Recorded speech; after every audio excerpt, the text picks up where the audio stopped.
आज आम अति सहजरे एकदम खास्ता कुड़मुड़िया मुड़की तैयारी करवा। थरे बनईकी मासे रु अधिका पर्यंत रखिकी खाई पारिबे। आउ खास करके छुआ मानकु बेसी भल लागिबो। आकु खाइला परे मार्केट रो चिप्स खाइबा पूरा पूरी भूली जिवे। आउ एहाकु बनेबा तो अति सहज, जे केही भी आकु बनै पारिबे। एई भली परफेक्ट मुड़की बनेया पई आपनको वीडियो को पूरा देखिया पड़िबो, ताहाले जे कि आपण परफेक्ट बनै पारिबे।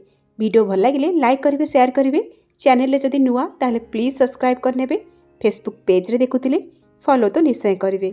नमस्कार, लता ओडिया किचन रे आपण समस्त को अनेक अनेक स्वागत। आज रो खास्ता कुड़मुड़िया मुड़की बनेया पई आमे बिरी डाली व्यवहार करबा। तो मेजरिंग कप रे मापिकी एठी मु गोटे कप बा 200 ग्राम रो चोपा छड़ा बिरी डाली नैची। प्रत्येक जिनस को मापिया पई आपण माने गोटे कप बा ग्लास टे सेट करिवे। एबे आमे बिरी डाली रे पानी देकी 3 रु 4 थर भलो भाबरे धोई नबा। आ डाली को धोई साला परे पानी पूरा बाहर करकी सब धुआ डाली को आमे प्रेशर कुकर रे दबा। आ गोटे कप बिरी डाली नैथिले ता पई आमे 3 कप पानी दबा। से सेम मेजरिंग कप रे मापिकी जेतिकी बिरी डाली नैथिबे तार 3 गुणा आपण माने पानी देबे। एबे आमे इथिरे आधा चामच लूण पकेइबा, पछरे मध्ये लूण पकेइबा, कम लूण पकेइबे। आ आकु आमे फ्लेम ऊपर रखिबा। आ कवर करके मीडियम फ्लेम रे 4 ରୁ 5टा हुइसेल लगेइबा, जेमिति कि बिरी डाली बहुत भलो भाबरे सिझि जिवो। 5टी हुइसेल आसला परे कुकर को ठंडा करबा, तापरे यार लिड को बाहर करबा। देखि पारुथिबे जतिकि आमे पानी देथिले पूरा परफेक्ट हेछि। आ पानी किछि भी नाही। आ देखंतु बिरी डाली बहुत भलो भाबरे सिझि जाईछि। एमिति ही सिझेइबे। एबे आमे आ गोटे ग्राइंडर जार नबा। सेइथिरे 5 ରୁ 6टा दबा कंचा लंका, राग केते खाइबे सेहि हिसाब रे नेबे। गोटे चामच गोटा जीरा, ए सब को आमे दरदरा करके ग्राइंड करनबा। एबे आमे एई ग्राइंडर जार रे सिझेई रखिथिबा बिरी डाली को दबा, किंतु ग्राइंड करबा आगुरु बिरी डाली को पूरा ठंडा कर नेबे। एठी मु सब बिरी डाली को गोटे थर रे दे देइछि। आकु आमे चिकण करके ग्राइंड करनबा। आकु ग्राइंड करिया पई पानी रे तो दरकार पड़िबोनी, किंतु जदि ग्राइंड कला बेले अधिक टाइट लागुची, ग्राइंड हेई पारुनी, ताहाले 2-3 चामच पानी देकी आपण माने आकु ग्राइंड करि पारिबे। किंतु बिल्कुल भी अधिक पानी देबेनी, माने एई भली बहळिया ही रहिबो। तो देखंतु एई भली चिकण करके आपण माने ग्राइंड करिवे। तो एई बिरी बटा को आमे साइड रे रखिबा। एपटे आ गोटे बड़ जागाटे नबा। सेइथिरे सेई समान मेजरिंग कप रे मापिकी मु 3 कप नेबी चाउळ चुना। अरुआ चाउळर चुना अछि। गोटे कप बिरी पाई आमे 3 कप नबा चाउळ चुना, जोटा कि परफेक्ट मेजरमेंट रहिबो। एठी मु चाउळ चुना घरे प्रस्तुत करिछि। अरुआ चाउळ को 2-3 घंटा बतुरई नबा। बतुरी गला परे पानी रो आमे चाउळ को छाणी आनिमा। और चाउळ को कॉटन कपड़ा ऊपर गोटी गोटी करके खेळई नेबे। पंखा तळे आधा घंटा पई एमिति छाडी देबे। चाउळ रो पानी पूरा सुखी आसिले बा एकदम झुरझुरा हेई गले ताको ग्राइंड कर नेबे और चले नेबे। आपनकर चाउळ चुना प्रस्तुत हो जिवो। और सेही चाउळ चुना को आपण जदी बहुत दिन स्टोर करिया पई चाहिबे, ताहाले खरा रे टिके सुखै नेबे बा सुखिला कड़े रे 4-5 मिनिट भाजी नेबे। एमिति करबा द्वारा चाउळ चुना रे फिंपी मारिबनी। आपण माने याकु बाहरे बहुत दिन पर्यंत स्टोर करके रखि पारिबे। आपण चाहिले मार्केट रे मिलुथिबा रेडीमेड चाउळ चुना मध्ये नै पारिबे।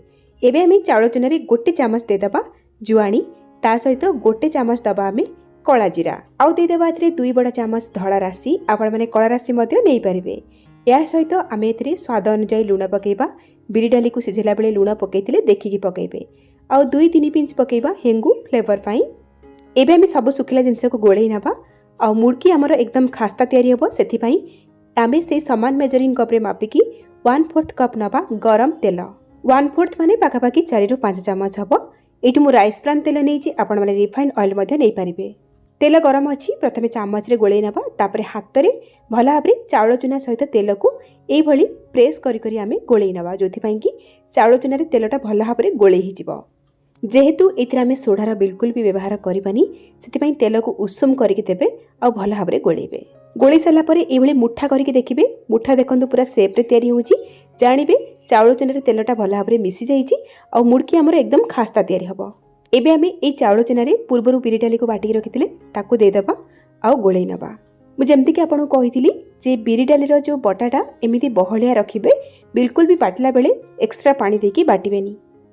कौन हम ना जदि आपणकर चाउळ चुनाटा टिके ओदालिया थिबो आ बिरी बटा भी आपणकर पानिया हो जिवो, ताले दुईटी जाक को आपण जतले मिसेकी गोळेइबे ना, आपणकर जो चकटाटा तयारी हेबो सेटा मध्ये पानिया हबो।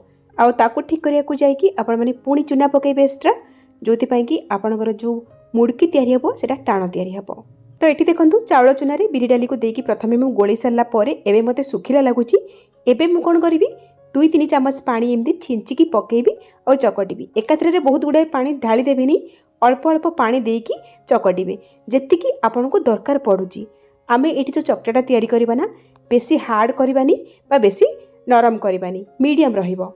जदि ए चकटाटा बेसी पाणिया हो जिवो तेबे आपनकर मुड़की शेप रे तैयारी हबनी और जदि टाइट बेसी हो गला ताहले मुड़की बनेला बेले मझिरो भांगी भांगी जिवो। तो ये देखो मुझे भल भाव आपको चकड़ी नहीं अटा चकटा भाया और देखो केतिकी मु नरम रखी जमती कही बेसी टाइट करवानी बेसी नरम करवानी यही मीडियम ही रखिए जहाद्वारा कि आम ठीक भाव में आपको छांच भितर देकी मुड़की तैयारी करिपरिबा।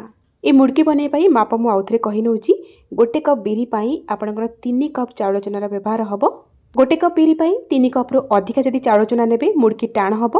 कम चाउल चूना नेले मुड़की अधिक तेल टाणिबो ध्यान रखिए। ये चकटाटा ऊपर न सुखापी कटन कपड़ा को ओदा करके चिपुड़ी नेबे और ऊपर भल भाव में घोड़े नेबे।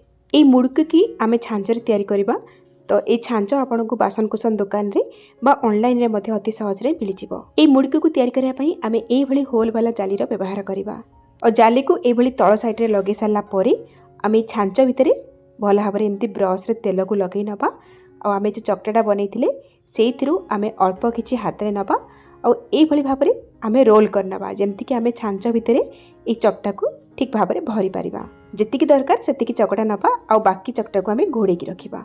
एई भली छांच रे आम चकटा को दे सारा परे आम टाइट करिकी छांच को बंद करबा।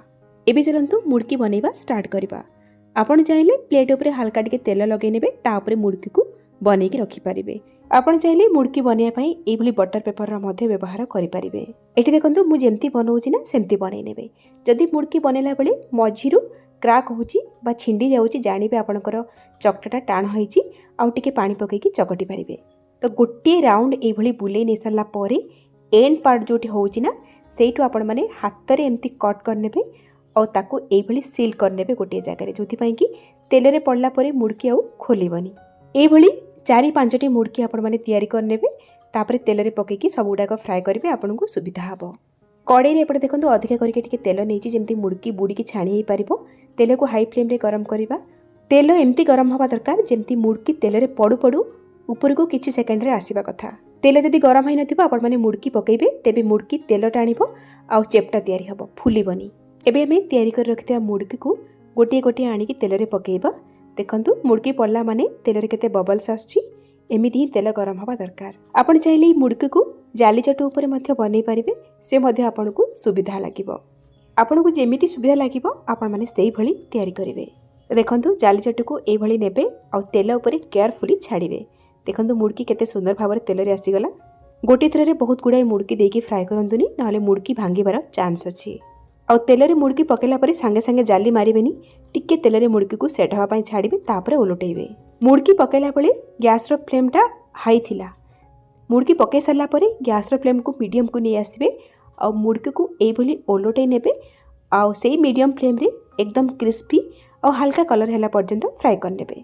जदि प्रथम रो शेष जाए से हाई फ्लेम ही रखिबे मुड़की भितरटा सिझी पारिबनी क्रिस्पी हबनी ऊपरटा किंतु कलर हो जिवो जेतु बिरी डाली पड़िची। किछ समय पर देखंतु हमर मुड़की फ्राए हो गला कलर भी हल्का आसी जाइची।